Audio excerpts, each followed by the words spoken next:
Good evening, everyone. You're watching Homo Ludens, the channel on history and board games. Thanks for joining the show tonight. We're going to talk about something that we don't necessarily talk a lot about on this channel, but that Luis and I are obviously very interested in. And that's an ongoing discussion that is happening within the board game industry regarding organizing labor. And there are different discussions that are happening in different parts of the industry. But today we invited Geoff Engelstein, game designer, very well-known game designer, but not to talk about his design, but to talk about his initiative called TTGDA, which is an association that aims at organizing game designers. So super excited to have you here this evening, Geoff. So thanks for joining us. Thanks for And having yeah, me. it's a pleasure, and Yeah. thanks again, once again, Louis, to be my partner on this. It's a bit of a spin-off of what we usually do, which is board game ethics with Louis. But I feel it does have some form of overlap, so it's going to be maybe board game politics. I'm not sure. Maybe it's a new series, Louis. We have to think about. We'll figure out. But yeah, it's a super interesting topic, and we're excited to have you here to talk about it. If you're watching us live, of course, feel free to ask questions in the chat, and we'll bring the question as we go. If we don't bring your question straight away, it is very probable that it's because we were waiting for a bit later in the conversation, because we have a bit of a framework of what we want to discuss with Geoff. So don't worry if we don't bring it up. And if you wish to support the show, first of all, you can subscribe, because I see that more than 50% of you are not subscribed to the channel but still watching. You can like the video, and you can also donate on Coffee if you want to join the amazing Discord server of the Homo Ludens community. But yeah, thanks everyone. And I guess maybe, Geoff, before we start talking about TTGDA and everything surrounding it, maybe for our viewers, you could, I guess, briefly introduce yourself so people understand who you are if they don't already know you. Yeah. Again, thanks for having me on. My roots in gaming go way back. I started in the '70s as a real serious war gamer, playing Squad Leader and all the old Avalon Hill games and SPI games. But as I got a little older, I got more into kind of game theory and game study. So my first dipping into that was in podcasts with the Game Tech segment on the Dice Tower, and then I also co-founded the Ludology podcast with Ryan Sturm, which is kind of a long form discussion of very specific narrow topics in game design. And since then, I've gone on to design a bunch of board games, including most recently the Super Skill Pinball series, the Expanse board game. Did a game with Mark Herman, Versailles 1919. So a bunch of games in that. And I've also done a number of books on game design, including Building Blocks of Tabletop Game Design, which is an encyclopedia of different mechanisms and things that can be used in there. So, Of which the new edition was released a few months ago, right? yeah, probably about over a year ago now. The Yeah. second edition that came out, it's been very well received. So I felt it was kind of a quixotic project. It's Yeah. try to get our arms around something that really a lot of things can't be defined, but at least to have some kind of a basic vocabulary for people to be able to talk to each other. And it's interesting how, because I really like your podcast and Ludology, and I think it's really interesting, but I think you're also an interesting character, because it feels like you have one leg in two different parts of the hobby. Like you have one leg that is in the more, I would say, mainstream part of the hobby, like the pinball game, and in some aspect, the Expense. Even if when you look at the Expense as a wargamer, you do recognize a lot of mechanics that are familiar to wargaming. Like it's pretty obviously a war game like game. But then you also have a presence in the historical board game community, as you said, Versailles 1919 with Mark Herman. So you've done, and you've also done in the past Fog of War. That is also something that is a bit of a hybrid. So it's a kind of an interesting profile. I guess that comes from your original interest in wargame originally. Yeah, it definitely comes from that. And I've got currently on the GMTP 500 is Chang'e with David Thompson, who did the Undaunted series, which I'm very excited about, which should be coming out later this year or next year. I mean, I'm in a fortunate position that I don't. Game design and all the other things I do is kind of a hobby that's gone out of control. Not something else that provides income for me. So I'm able to just kind of select projects that are of interest to me. I'm not, if you're doing game design as a freelance game designer and that's your main source of income, you really got to be focused on what's going to sell, where's the market heading and stuff like that. I have the luxury of being able to focus on projects that interest me. So, okay, but eclectic. Going to TTGDA, I think the first question that Louis and I had was, maybe it would be interesting for us if you could start by sharing with us what inspired you to actually launch TTGDA, and how you envision this organization contributing to the professionalization of board game design. Basically, just having an overview of what's the organization and what is its objectives. And what's the acronym also? Yes. Yeah, what is it? It stands for the Tabletop Game Designer Association. It's kind of a two-prong origin story, I guess. So first, and I've talked about this on my Game Tech newsletter also, even before starting it. But I mean, I published my first game in 2011, so it's been about 10 years. And I'm not a top tier game designer by any stretch, but I've worked. I'm reasonably well known. I've worked with a number of publishers, different publishers, and yet every single publisher that I've worked with, at some point or another, I've had issues getting royalties paid in a timely fashion. And I don't think any of them were malicious.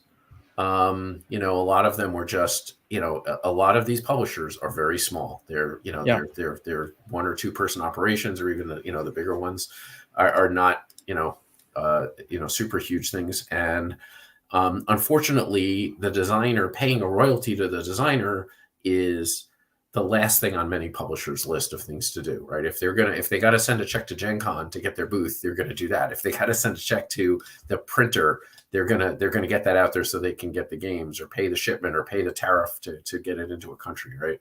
But the designer, what's the designer really going to do? How are they going to, so that tends to be the last thing on the list. Every single publisher I've worked with, I've gotten paid everything that I've been owed, ultimately, but I have had to chase them down, and sometimes it's just like a week late, or sometimes it's months, but there's always been some issue at some point. As mentioned, I do a lot of books as well, and I've worked with 3 or 4 different book publishers. I've never had an issue with a book of getting paid. They're like clockwork. Now, admittedly, you're talking about huge companies, right? You're talking about HarperCollins and Macmillan and, university presses, and they've got systems and they've got things set up. But, it's not the same kind of issue that you have with game designers. So then the other thing that kind of pushed me a little bit more in this direction was that I was reading an article. I should probably remember the author at some point, but there was a science fiction writer, well-known person, who had written some Star Wars novelizations. And when Disney bought Lucasfilm, they got into a whole big, basically Disney said, oh, it like resets all the contracts. We don't have to pay you a royalty on this book anymore. We can just republish it. We don't have to pay you.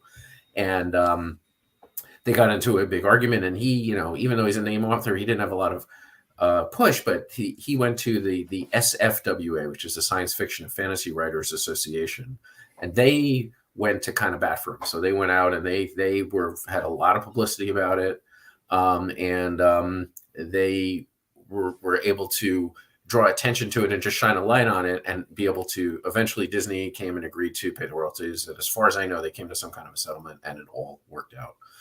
So it occurred to me that it'd be great if designers had that same kind of thing, where they could be part of an organization where somebody could just send an email to a publisher and said, hey, it's not just this one designer, but if you're causing trouble with this person, then we will announce to everybody that you're slow paying and stuff like that, and it will make it harder for you to get designs and sign designs from other from other designers.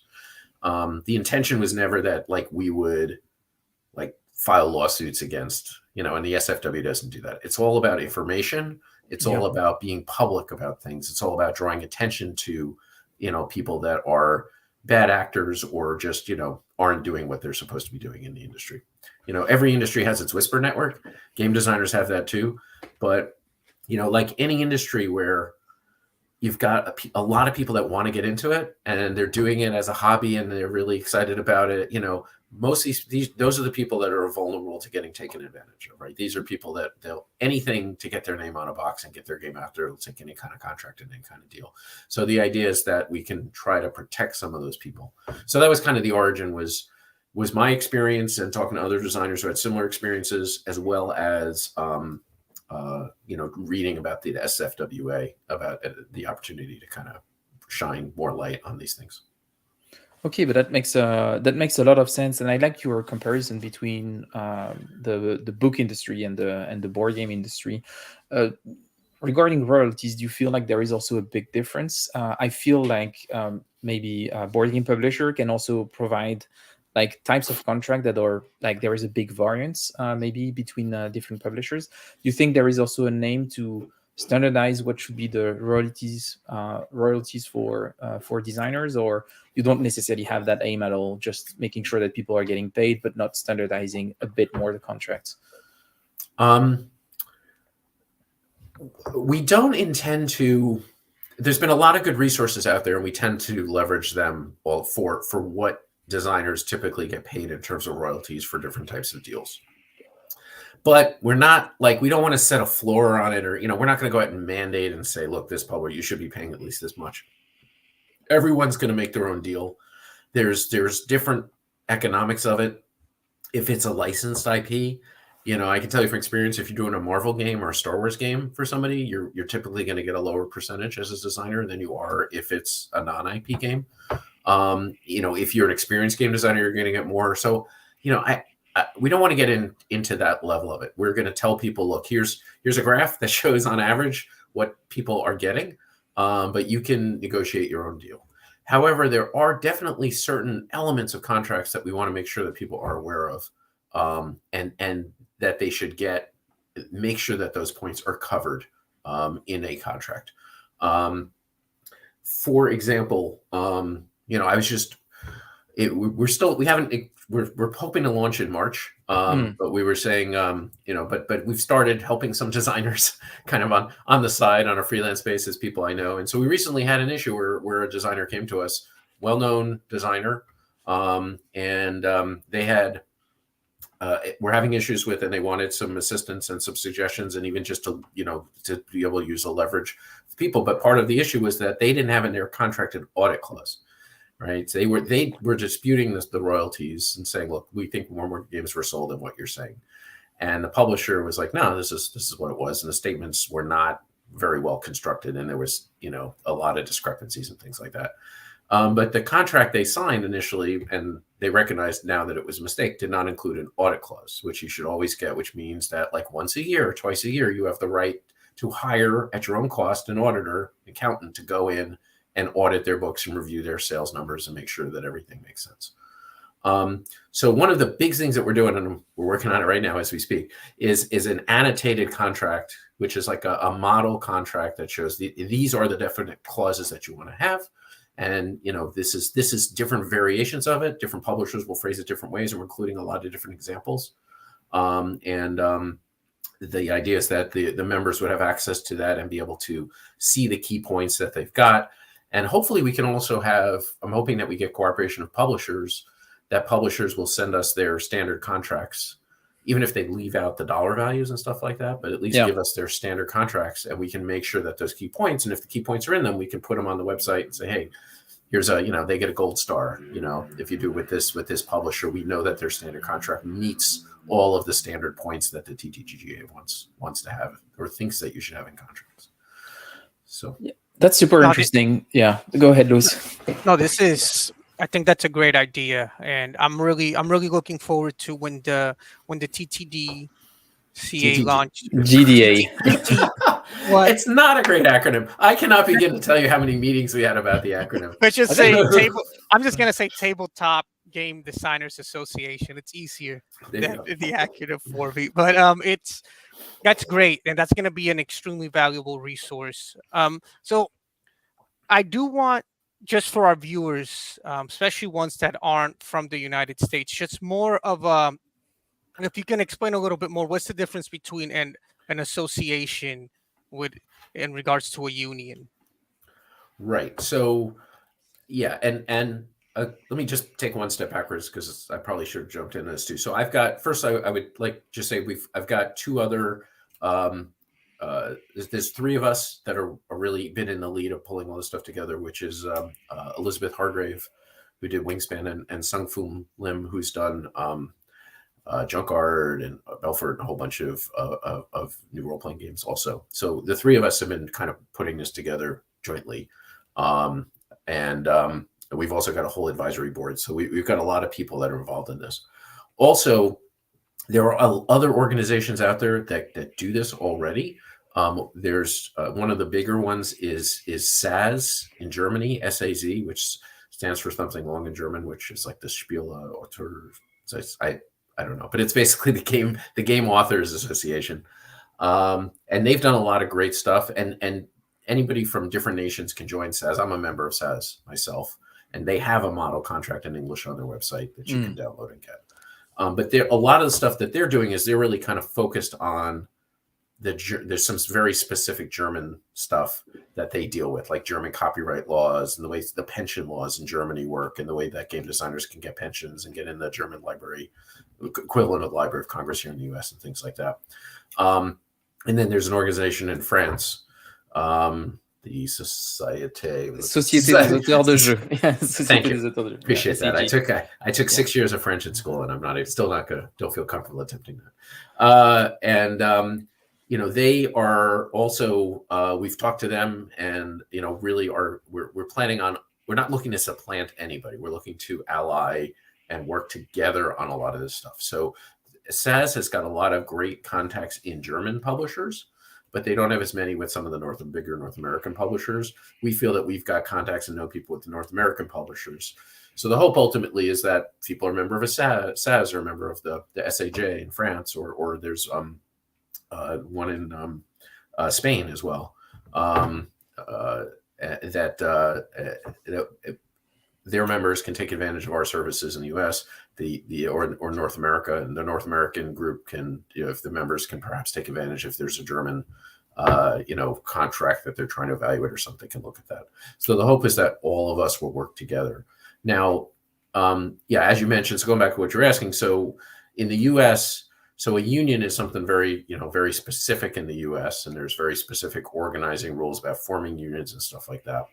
And that's not what we're looking to do. We're not looking to unionize people. We're not looking to create like the group will go on strike and, it can sanction members if they, go and try to, go against other companies that maybe don't use union game designers or things like that. We're not trying to do that. That's a whole other legal issue, and it's much more complicated here in the U.S.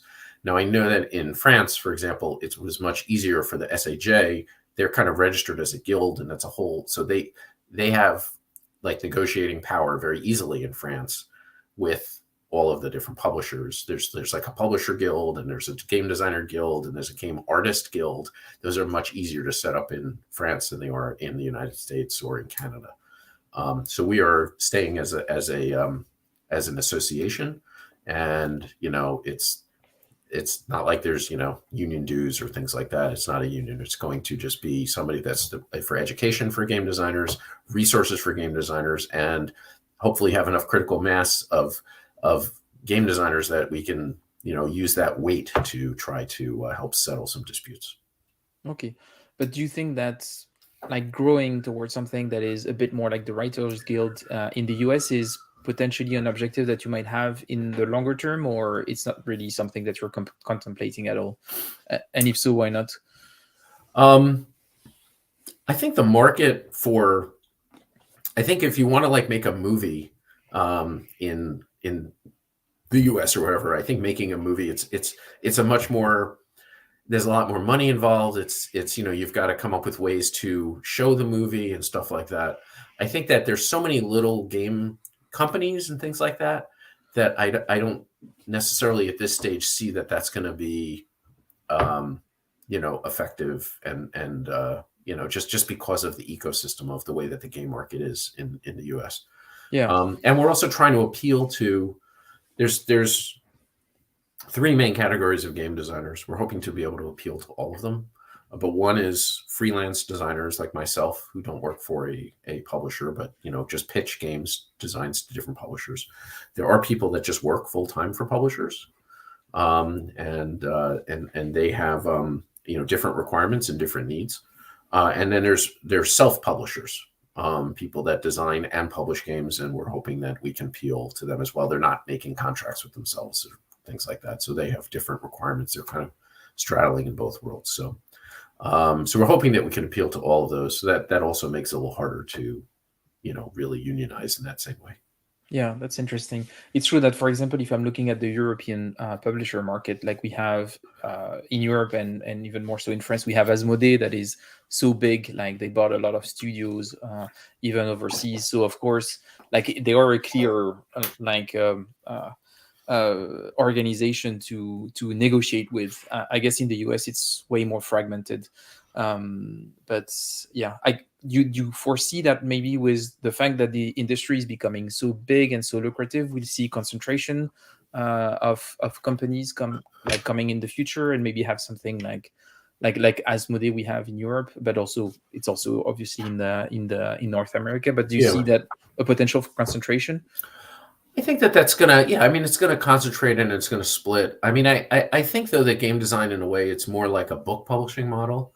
Like book authors, like the SFWA, right? They're not a union, right? And there's plenty of people that write books. I don't think there's ever really been a union of authors like that, like book authors that are selling to Random House and things like that. There's been, like, if you have newspapers, people that are all working for newspapers or magazines or stuff like that. I think it's a different environment. But I think with book authors or game authors where you're kind of pitching it to a publishing company to do, I think it's always going to kind of be in that general way. But yeah, in general, I think the market, you're going to continue to see a combination of, aggregation of power as well as kind of splitting off sometimes and new people rising. I have a question from the chat here from Molotov Kokatiel, who's asking if you actually would consider going to game publishing yourself, and if like TTGDA could actually have an association approved publishing system or something like this, or it's completely out of the question. Well, just separate from the TTGDA, me personally, I am actually in the process of coming out with a game that I'm kind of self-publishing, but it's not quite ready to talk about yet. Hopefully in another couple of weeks, I'll be able to announce it. But that's only because it's a special case. Honestly, it's not something that we really considered for the TTGDA to have a line of like our own games and stuff like that. There are actually groups that are also doing a really nice job. There's so many that some of these acronyms overlap, but there's like the IDGA, I think, or the IGDA. There's some groups that do that are publishing collectives for independent designers, particularly in the role-playing space, that do a really, really nice job. And they will, if you go to Gen Con or other major conventions, you'll see they have booths there. And so what they do is they let all of the publishers, all the people kind of self-publishing their stuff under their umbrella can share that booth space and things like that. So there's definitely pictures for that. Models for that, but we have not really that's not one of the early things we're going to be focusing on. I mean, the first things we want to focus on are the contracts, being able to have resources available for contracts, and also we're going to offer people, if the members can bring contracts, can submit contracts to the organization, and we will review them for people and make suggestions. And also if there's a dispute mediation, and people can come to us and bring disputes, we'll evaluate them. If we think there's some merit, then we'll go to bat on their behalf. Education, we want to do seminars, have resources available for designers, links and common resources. Also partnerships with people like, GameCrafter and other people like that offer services. Cardboard Edison has been working with us. They do a fantastic job with aggregating resources. And then hopefully at some shows being able to provide like lounges for designers, to members to come and help prep for demos and things like that. And just maybe a little bit of a place to unwind for a bit at a large convention like a Gen Con, where you're out there pitching and trying to do that, a little oasis. So that's going to kind of be our initial focus, and then we'll hope to build from there. And I was thinking about, and we mentioned it in the introduction with Louis, the fact that there is other unionization efforts or labor organizing effort that happens in the rest of the industry. So you've got Noble Knight that unionized. If I remember well, there are a lot of board game cafe that where the employees started to unionize. So even if Yeah, it's a lot different, of them based here in yeah, New in New York. York. Yeah. Yeah. And we hope to discuss with some of them in the future. But it's interesting to see that there is different parts of the industry at different level of the value chain that start to unionize. And you talked about talking with organization from overseas and stuff like this. But I was wondering, do you also consider discussing with other unionization efforts that are happening outside of game design and having some form of coordination there, or you keep things separate? I think for now we're keeping things separate just because it's a different, people working in board game cafes really need different things than people that are doing freelance game design. It's a different kind of a thing. I totally support those efforts. I think there's, a lot of power in the management, and I think it's great for people to share information and come together to try to get better conditions. But I think it's kind of a different thing. We are, as mentioned, trying to work with other groups in other countries and collaborating with them.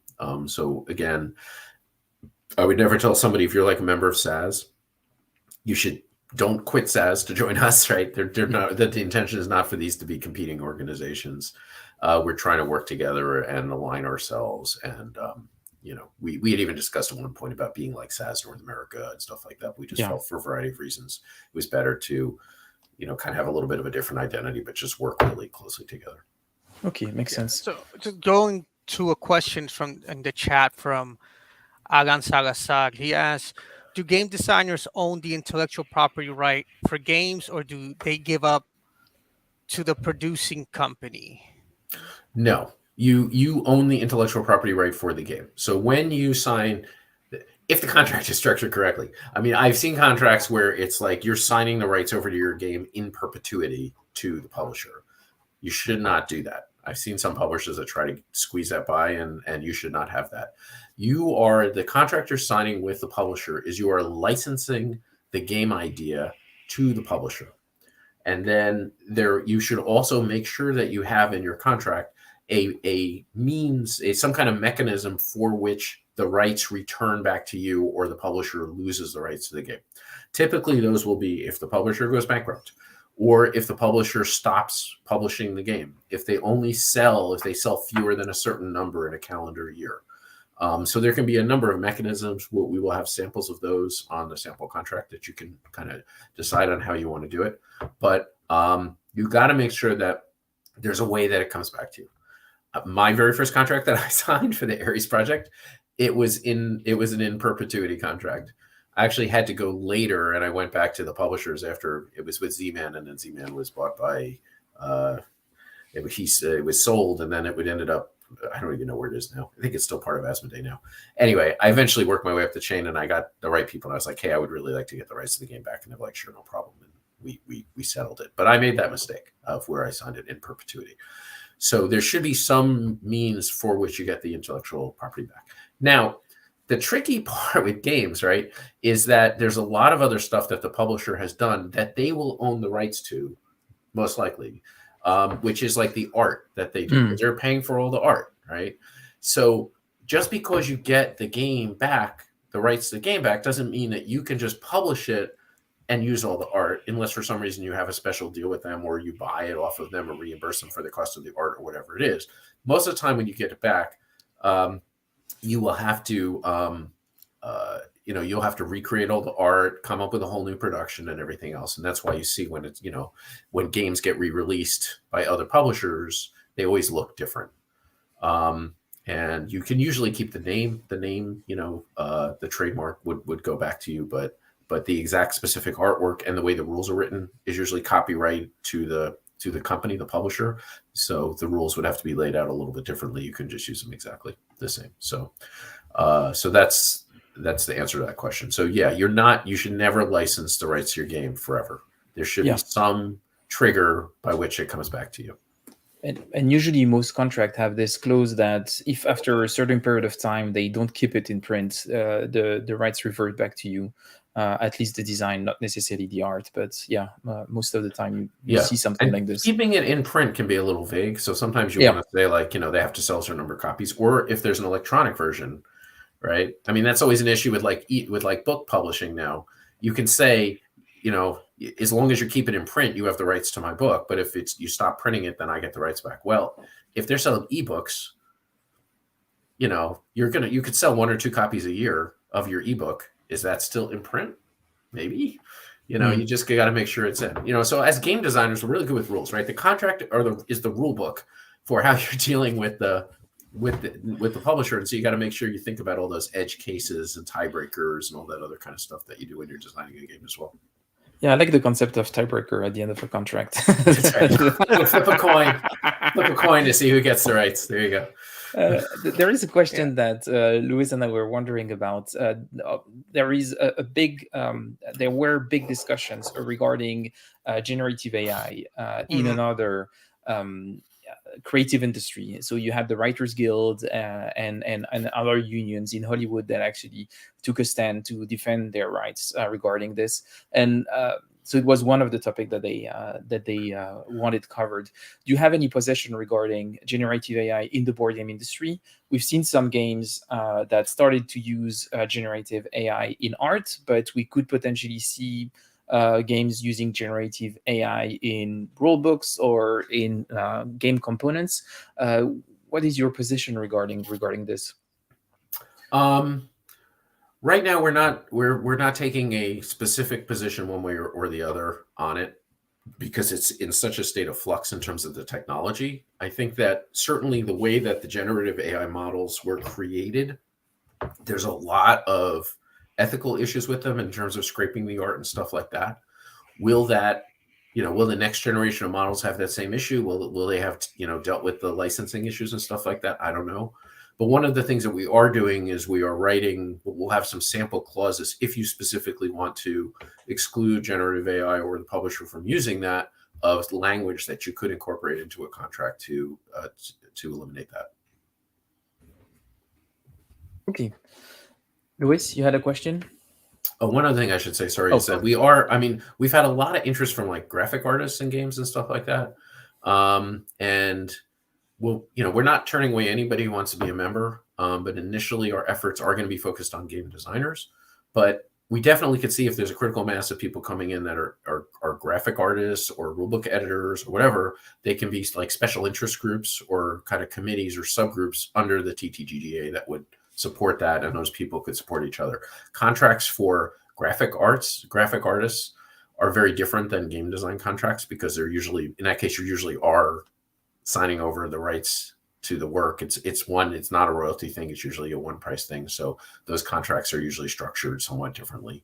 But the hope is at some point that we'll be able to expand to, cover a lot of the other professionals that are involved in making a game.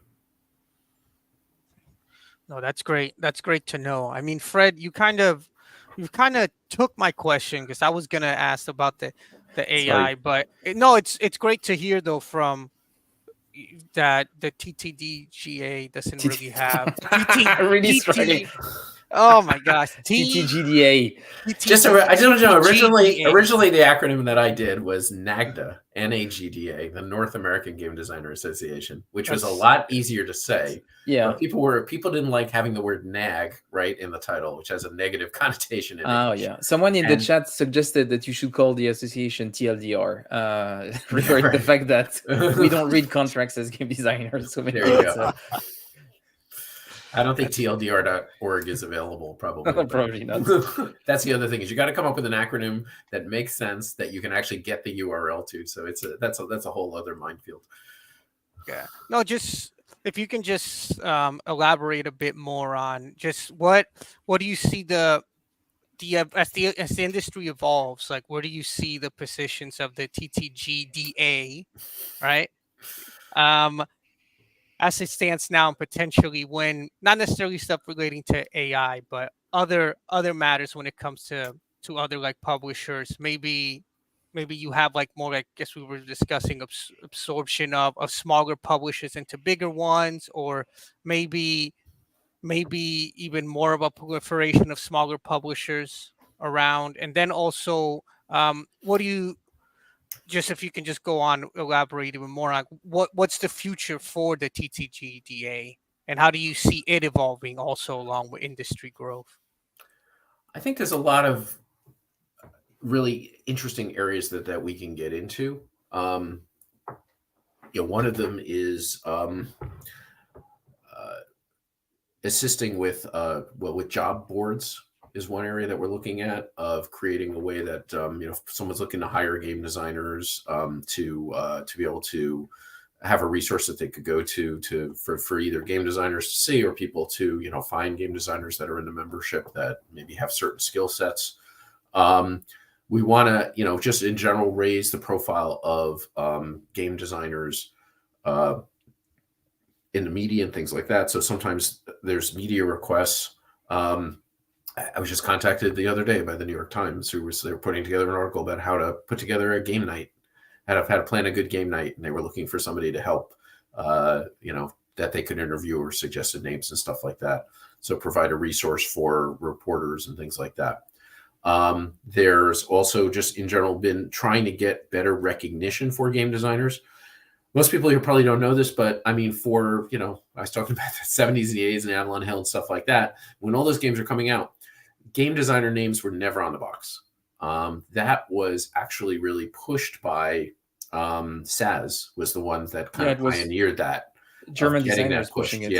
Yeah. German designers got together and said, we're authors, just like book authors. And like a book author, our name should be on the cover of the book or cover of the game.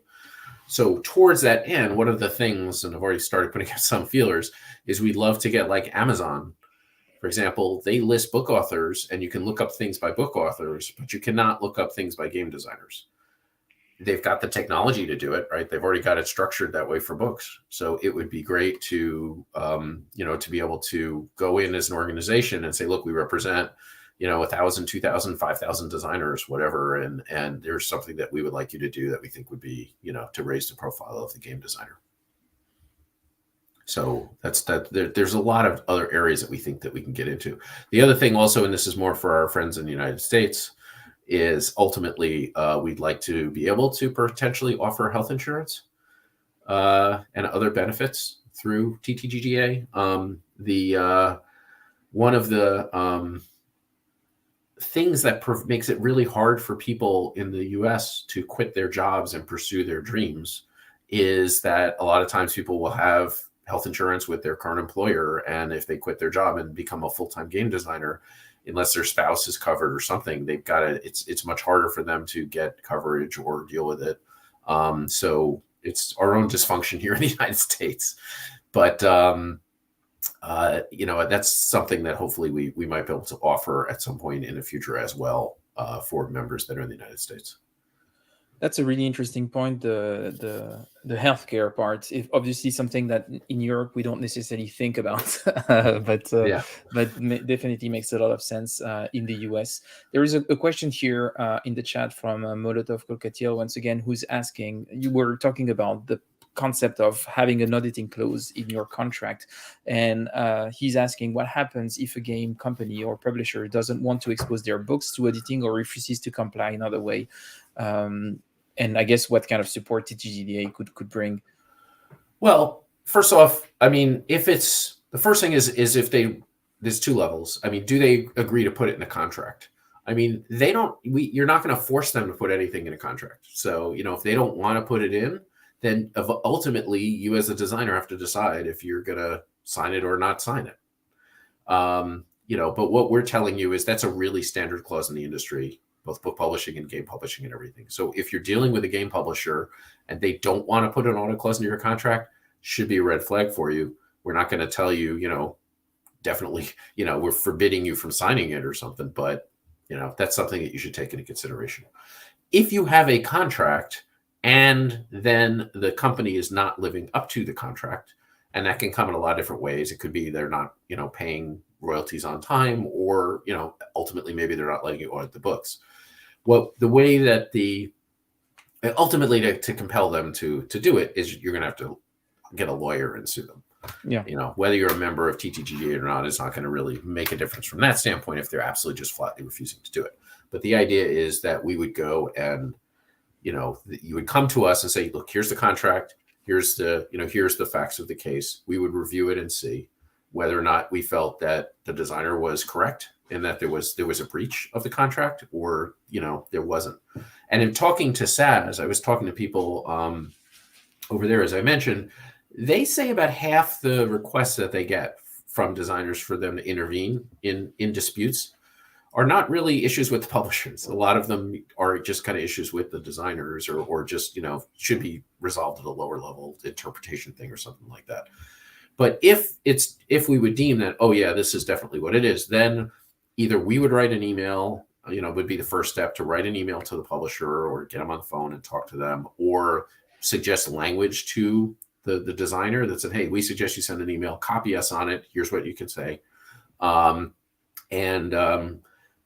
SAS was telling us that 9 times out of 10, that was enough to resolve the issue, because the threat is, look, we're going to, and then if they don't, then we'll start to post and say, look, company XYZ is not, is this game, they're not letting, there's a dispute, or not letting this publisher do it. And we would, go and fight for them on their behalf. So it's not about the designer, it's a larger organization. There's a lot of designers, they get worried about getting blacklisted by other companies and stuff like that. Yeah. But we want to make it publisher. So that'll be it. But if after all the publicity and everything else, they're still not complying and they still don't let you audit, then the next step would be, you'd have to get a lawyer and sue them and compel them to, let you audit the books at some point. Yeah, and I like this idea of being copied into email exchanges and suggesting languages, because from experience, I could see that a lot of labor disputes often can be settled by just having a third party witnessing the discussion, and all of a sudden, the parties tend to become more reasonable, and they take a step back from their original position, because they start thinking, what does it look like from the outside? And often a lot of it can be resolved. So I think it makes a lot of sense to have this, and that's really interesting. But we're getting close to the end of the discussion. So I was wondering, what's the timeline for TTGDA? You were saying that you were planning for release in March, but we were supposed to. Yeah, we promised everyone we're going to launch in Q1. So that's still our goal, but it's getting close. So we're all registered with the US. We've set up our bank accounts. We're in the process of working on the website. That's really what we want to have. And a lot of these materials, as I said, we're working on the contract review documents. We're working on all this kind of stuff so that we can have it posted. But hopefully sometime in March, we're going to be ready to launch. You can sign up for our emailing list now if you go to ttgda.org. That's a Tabletop Game Designers Association.org. There is a spot there where you can log your email, and we'll keep you posted as to when we actually do go live and are open up for memberships. We've already got 1,500 people on the mailing list, which is great. We've got a lot of really top name designers that are very excited about it, that we think will also give us a little weight, because I give them a list of, here's the top, 20 designers in terms of sales. They're all members of this organization. If, you better list, we will tell our membership, including these people, not to submit games to you, and that you're, so we think that will also carry a lot of weight. So the key is to get this kind of critical mass that we have a lot of weight. I saw just a quick question. Somebody asking about the US. We're totally accepting members from outside the US. We are kind of focused, are US and Canadian focused in terms of the publishers that we're dealing with. But we're not turning anybody away, and, would be happy to support anybody. But in terms of, a lot of the specific contract language that might be specific to US-based companies and Canadian companies, that's kind of what we're going to be focusing on. And we're hoping, as I mentioned earlier, that if you have a German contract, that we have an alliance with, SAS or SAJ or Ludo in Spain or whatever, that we can help assist with publishers in those countries as well. Awesome. Thank you for that. And just to wrap this up, so for those that are watching or going to watch later, what can they do to get involved? If you go to ttgda.org, you can put your name in there, but we've also got a spot there if there's other things you want to know, or questions that you have, or just general comments about ideas that we've got. So feel free to drop it in there. You can also send an email to info@ttgda.org. And that will also come to all three of the principals, myself, Elizabeth, and Sen. And we respond to those as well. And All right, maybe, thank you.